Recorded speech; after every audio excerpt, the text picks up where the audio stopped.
안녕하세요. 저는 올해 60대 초반의 여자입니다. 불과 1년 전에 저희 집안에 아주 놀랄 일이 일어나고 말았어요. 지금 생각해도 어떻게 이런 사람과 한 지붕 아래에서 살았나 싶습니다. 제가 겪었던 일들에 대해 이야기한다면 다들 많이 놀라실 거예요. 지금까지 여기에 올라오는 다양한 사연들을 정말 많이 들어봤지만 제가 겪었던 일들도 다른 분들 못지않게 충격적인 사건이었습니다. 저와 남편은 연애 기간이 짧았지만 일찍 결혼을 했어요. 둘 다 결혼 정년기이기도 했고 이 사람이라면 평생 함께 살 수 있을 것 같았거든요. 연애도 무난하게 했고 결혼도 다른 사람들처럼 평범하게 했습니다. 제가 이 남자와 결혼을 결심하는 데에 오랜 시간이 걸리진 않았지만 딱 한 가지 고민거리가 있었어요. 바로 남편네 집이 아주 가부장적이었습니다. 남편이 외동아들이기도 하고 장손이다 보니 며느리에 대한 기대가 아주 크세요. 그리고 손주를 낳는다면 무조건 아들을 낳아야 한다고 했죠. 딸은 아예 손주 취급도 안 해준다고 했습니다. 매일 글로만 접했던 그런 집이었고 그런 곳에 시집을 가게 되면 고생을 할까봐 겁이 났지만 그때는 무슨 자신감이었는지 왠지 이 사람과 함께라면 다 이겨낼 수 있을 것 같았어요. 그래서 결혼을 결심했고 제가 시댁과 문제가 있을 때 제 남편이 사이에서 다 해결해 줄 거라고 믿었죠. 결혼하고 초반에는 양가 부모님 다 괜찮았습니다. 사이도 좋았고 아직 가족이 된 지 얼마 안 됐으니까 저희에게 너무 잘해주셨거든요. 저는 시댁살이를 하고 있었고 눈치껏 어머니 밑에서 일을 배웠습니다. 그런데 가부장적인 시아버지에 비해 시어머니는 굉장히 친절하셨어요. 제가 실수를 하고 잘 적응하지 못하면 차근차근 다시 설명해 주셨고 화 한 번 내지 않으셨죠. 그런데 시아버지 앞에서는 한마디도 못 하셨어요. 시아버지가 워낙 기가 세고 무섭게 말을 내뱉으시다 보니 시어머니도 깨갱하셨거든요.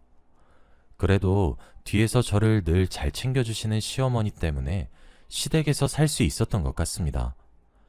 결혼하고 얼마 지나지 않아 다들 눈치껏 임신 이야기를 꺼내기 시작하였고 저희 부부는 본격적으로 임신 준비를 했어요.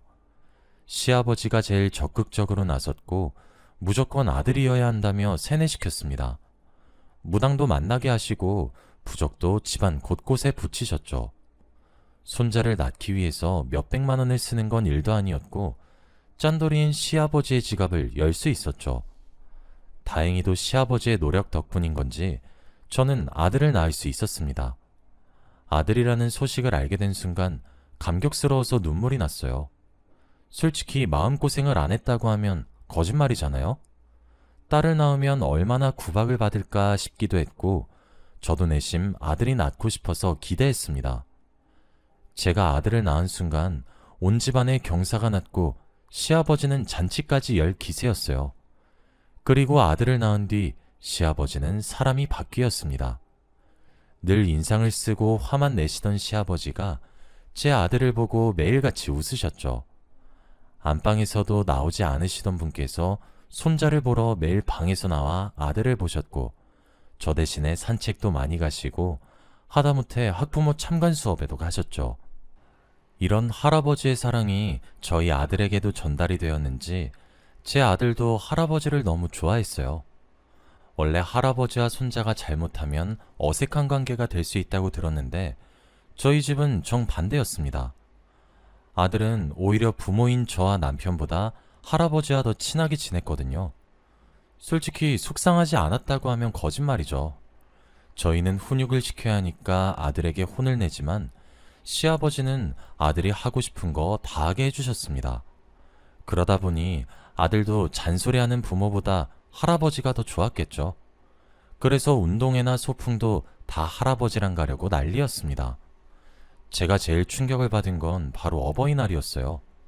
원래 어버이날이 부모님한테 카네이션을 달아주는 날인데 그날 아들은 할아버지 거 딱 한 개만 학교에서 정성스레 만들어 왔습니다. 그리고 할아버지한테 달아주었죠. 저와 남편이 섭섭한 티를 팍팍 내어도 아들은 눈길조차 주지 않았습니다. 그래도 좋은 게 좋은 거라고 생각하려고 했어요. 그리고 아들 덕분에 시아버지가 예전과 다르게 많이 웃으시고 행복해 하시니 그걸로 만족했습니다. 집안의 분위기도 많이 살았고 옛날의 가부장적인 환경도 조금 변화가 되었죠. 이렇게 평생 행복만 할 줄 알았던 저희 집도 한순간에 비가 내리고 말았습니다. 바로 시어머니가 돌아가시고 말았거든요. 시어머니는 주무시다가 하루아침에 심장마비로 돌아가셨습니다. 다음날 일어나니 시아버지가 어머니 옆에서 오열을 하고 있었고 저희는 영문도 모른 채 119에 신고를 했죠. 어머니는 바로 장례식장으로 가셨습니다. 장례식장 내내 어머님이 많이 힘들어 하셨어요. 실신할 정도로 우시고 쓰러지시고 수액도 맞으셨죠. 제가 조금만 쉬라고 말씀드려도 고집을 피우셨습니다.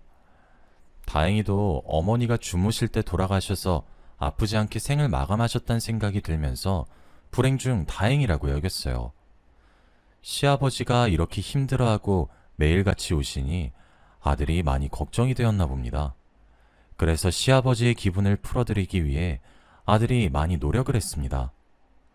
제가 조문객들을 관리하고 남편도 보살펴야 해서 이리저리 바빴는데 다행히도 아들이 시아버지를 보살펴드리고 있더라고요.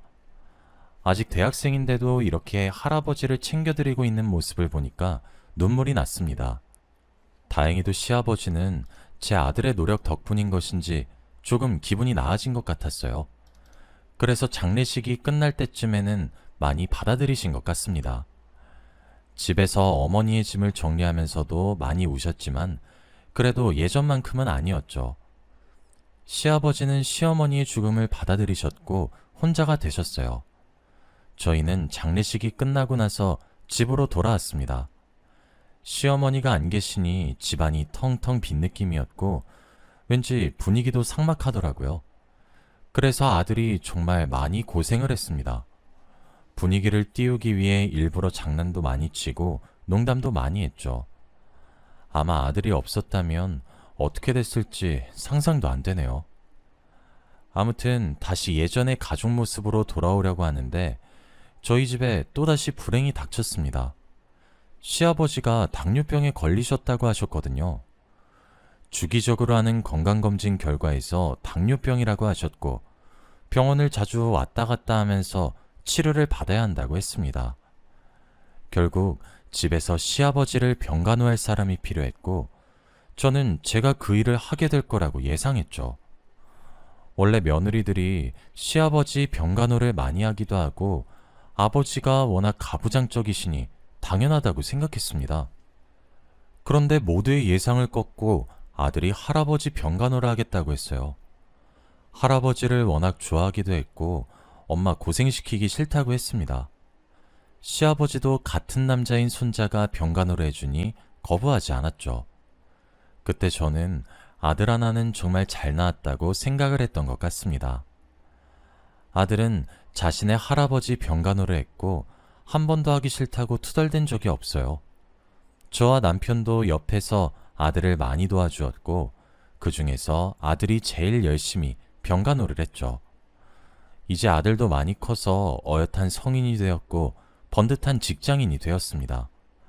그러다 보니 점점 집에 있는 시간이 줄어들기도 했고 자연스럽게 시아버지의 간호는 제가 했죠.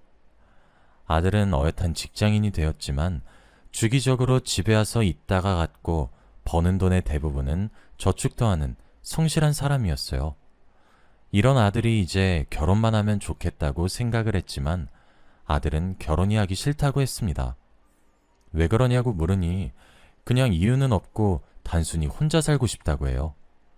혹시 아들이 이런 생각을 가지게 한 게 제 탓은 아닌가 싶더라고요. 저와 남편을 보고 결혼 생각을 접은 게 아닌가 싶었죠. 이 말을 듣고 화를 내신 건 바로 시아버지였어요. 남자는 결혼을 해야 한다고 했고 아들을 낳아야 한다며 아들에게 큰 소리로 말하셨습니다.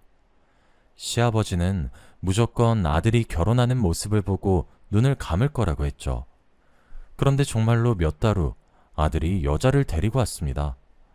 아들과 나이 차이가 많이 나 보였는데 굉장히 예쁘더라고요. 그리고 성격도 싹싹하고 예의도 발라서 저희 가족이 모두 좋아했습니다. 아들 말로는 결혼할 여자라고 했고 결혼을 허락받기 위해서 가족들에게 소개를 시켜주는 거라고 했죠. 저희 부부와 시아버지는 새로운 사람의 등장에 기대에 부풀었고 그 여자와 이야기를 나누었습니다. 가정환경에 대해 물어보니 부모님이 어렸을 때 돌아가셔서 혼자 살았다고 하더라고요.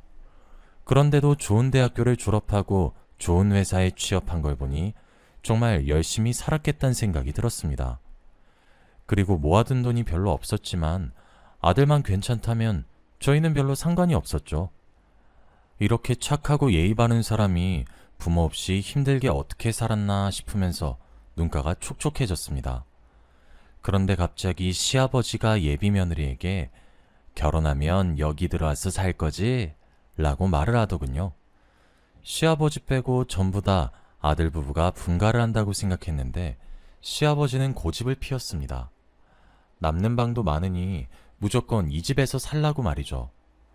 아들과 아들의 여자친구는 둘 다 놀랐지만 어른의 말이니 거절할 수 없었습니다.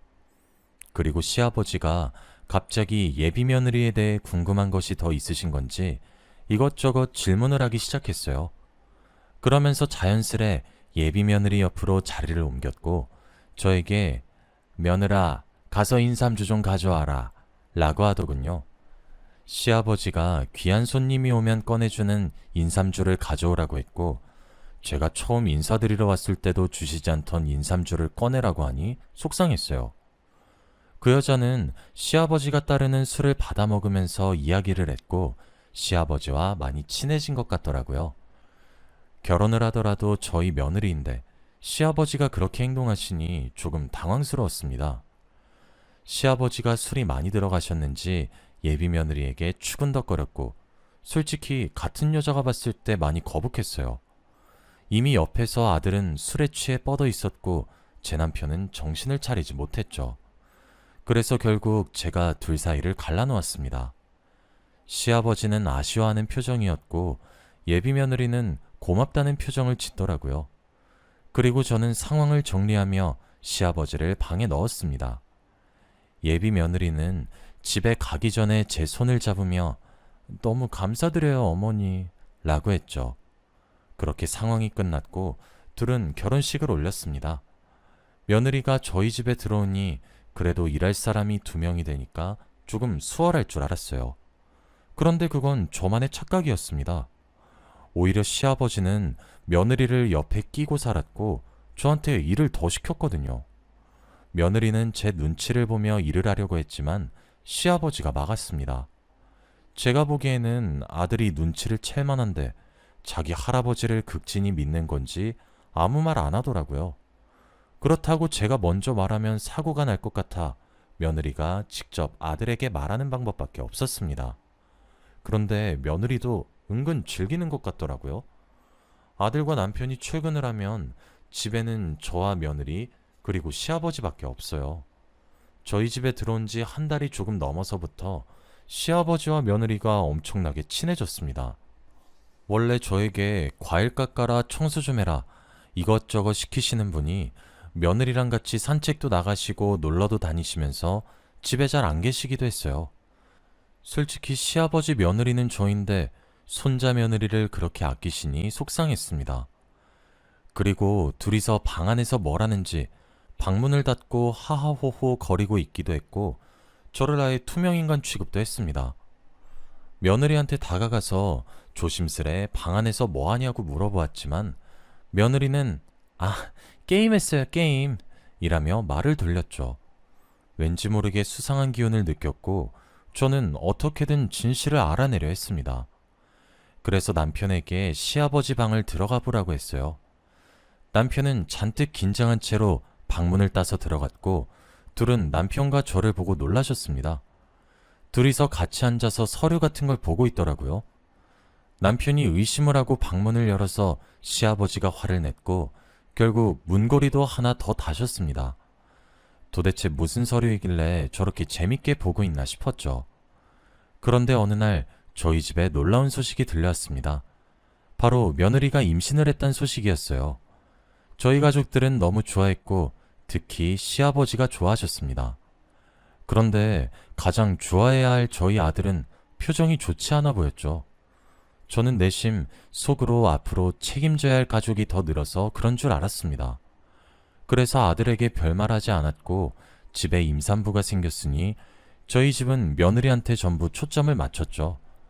며느리가 하고 싶은 거, 먹고 싶은 거 다 사주고 해달라는 거 다 해줬습니다. 며느리는 아주 공주처럼 다 받아먹었고 침대에 누워서 꼼짝도 하지 않았죠. 그리고 아이를 낳았는데 충격적이게도 딸이었어요.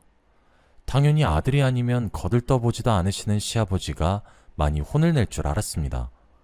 그런데 오히려 며느리한테 수고했다며 딸을 더 예뻐하시는 게 아니겠어요? 솔직히 저와 남편, 그리고 아들까지 모두 다 놀랐습니다. 도대체 며느리의 힘이 뭐길래 아들밖에 몰랐던 아버지가 하루아침에 이렇게 변하나요? 저희 집에 갓난아기가 생기고 나서 집은 더 바빴습니다. 아기를 다 같이 돌보기도 했고 정말 하루가 멀다 하고 울어댔으니까요. 그래서 그런지 다른 가족들한테 신경을 못 쓴 것 같습니다. 시아버지의 병세가 갑자기 악화되었거든요. 병원에서 집에서 치료를 잘 안 했냐고 물었고 항상 아버지가 방문을 걸어 잠그고 며느리랑 있어서 알아서 잘하실 줄 알았습니다. 그런데 그게 아니었더라고요. 결국 시아버지는 중환자실에서 며칠을 보내시다가 결국 돌아가셨습니다. 시어머니가 시아버지를 많이 보고 싶어 하셨나 봐요. 하루아침에 아버지까지 잃은 남편은 정말 힘들어 했습니다. 그런데 그만큼 아들이 너무 힘들어 하더라고요. 저희도 이해가 되는 게 어릴 때부터 부모보다 할아버지를 더 좋아했으니까 할아버지의 죽음은 정말 말로 설명하지도 못할 만큼 힘들었을 거예요. 그러다 보니 아들은 할아버지의 장례식이 끝나서도 더 엇나갔습니다. 지금 한창 아빠의 손길이 필요한 갓난아기도 있는데 아들은 매일 집 밖으로 나가서 늦게 들어왔고 술에 완전 떡이 돼서 집에 들어온 적도 많았죠. 솔직히 자기 딸을 놔두고 이렇게 방황하는 아들을 보고 많이 실망했습니다. 그리고 며느리가 너무 불쌍했어요. 혼자서 힘들게 육아하는 모습이 너무 마음에 걸렸거든요. 그래서 낮에 집에 저와 며느리가 단둘이 서 있을 때 솔직히 물어봤습니다. 아들과 며느리 사이에 무슨 일이 있냐고 하면서 말이죠. 그런데 갑자기 눈물을 펑 터뜨리면서 말을 하기 시작했습니다. 이렇게까지 슬퍼할 줄 몰랐는데 저도 모르게 며느리가 마음고생을 많이 했더라고요. 며느리는 울면서 어머니, 남편이 바람 피우는 것 같아요 라고 했죠. 저는 순간 뒤통수를 한 대 맞은 기분이었고 모든 퍼즐이 다 맞춰졌습니다. 아들이 이렇게 집에 안 들어오고 술을 진탕 먹는 게 바로 여자 때문이라는 사실을 알았습니다. 그리고 그날 저는 아들에게 한 소리 하려고 했어요. 며느리를 위로해주고 내가 다 미안하다고 아들을 잘못 낳았다고 했습니다. 그리고 그날 저녁 아들은 또 술에 떡이 돼서 들어왔어요. 저는 처음으로 아들한테 큰 소리를 냈습니다. 너 지금 미쳤어? 너 애 아빠야. 근데 지금 이렇게 밖에서 술 먹고 늦게 들어오면 되니? 집에서 너 기다리고 있는 애랑 아내 생각 안 해? 오늘 며느리가 얼마나 고생했는 줄 알아? 아직도 할아버지 죽음이 실감이 안 나서 그래? 아직도 슬퍼서 이렇게 반항하는 거냐고. 저는 아들에게 쏘아붙였고 아들은 갑자기 이상한 말을 했습니다. 그래, 네, 아니야. 저는 제대로 듣지 못해서 다시 한번 말해달라고 했고 아들은 큰 소리로 집안이 울려 퍼질 정도로 소리쳤죠. 이 말에 집에 있던 사람들이 다 깨어났고 며느리도 일어났습니다. 그리고 아들은 술에 취한 채로 며느리한테 다가가서 말을 했어요. 너 솔직히 말해. 딸 누구예요? 며느리는 당황해하며 당신 딸이라고 했고 아들은 헛웃음을 치며 말을 했어요. 나 무정자증이야. 저희 집은 한순간에 정적이 흘렀고 아무 말도 나오지 않았습니다. 아들의 말을 계속 들어볼수록 더욱 충격적이었어요. 결혼 전에 아들은 며느리에게 아이가 없어도 괜찮냐는 말을 한 적이 있대요. 그런데 며느리는 당연히 괜찮다고 했답니다. 하지만 아들이 며느리에게 그 말을 한 이유는 바로 아들이 무정자증이어서였다고 해요. 며느리는 그 뜻을 알아채지 못했고 단순히 아이가 없어도 되는지 물어본 줄 알았다고 합니다. 그런데 아들이 무정자증인데 임신을 했고 그때부터 아들은 일상생활이 불가능했대요. 저는 온몸에 소름이 돋았고 아들은 그때부터 아내가 사람으로 보이지 않고 괴물로 보였대요. 아들이 이렇게 말하니 갑자기 며느리는 무릎을 꿇고 두 손을 싹싹 빌었습니다. 내가 다 잘못했어. 근데 나 우리 가족을 위해서 그런 거였다고. 시아버지가 건물 주신다길래. 며느리의 이야기를 자세히 들어보니 시아버지가 아이를 낳으면 건물을 며느리 명의로 해준다고 했답니다. 그때 남편이 방문을 따고 들어갔을 때 보고 있던 서류가 바로 건물 상속 서류래요. 한순간에 너무 충격적인 사실을 알게 되어서 몸이 돌처럼 굳어버렸고 어찌할 바를 몰랐죠. 아들은 그동안 생각 정리를 끝냈는지 바로 이혼을 하자고 했고 둘은 갈라섰습니다. 그리고 며느리는 자기 딸을 데리고 집을 나갔죠. 시아버지가 만약 살아계셨다면 어떤 반응을 보였을까요? 그리고 알고 보니 시아버지는 건물 명의를 며느리로 해놓지 않았습니다. 며느리도 속은 거였어요. 건물 명의는 그대로 시아버지였고 돌아가시자마자 제 남편으로 양도가 되었습니다. 그렇게 며느리는 얻은 게 아무것도 없이 집에서 나갔죠. 이 일이 있고 나서 아들은 일상생활도 불가능해질 만큼 정신이 피폐해져서 정신과 치료도 받았습니다. 저희는 그 집을 팔고 이사도 갔고 새 출발을 했어요. 아들과 함께 셋이서 살고 있고 지금은 얼추 그때의 상처가 많이 아문 것 같아요. 그래도 시간이 약이란 말이 정말 맞나 봅니다. 지금은 아들이 일상생활도 다시 시작할 만큼 많이 회복이 되었고 다시 돌아왔어요. 그래서 천만다행이라고 생각합니다. 돈 때문에 가족도 다 버린 전 며느리가 평생 불행했으면 좋겠습니다. 저희 이야기는 여기까지예요. 들어주셔서 감사합니다.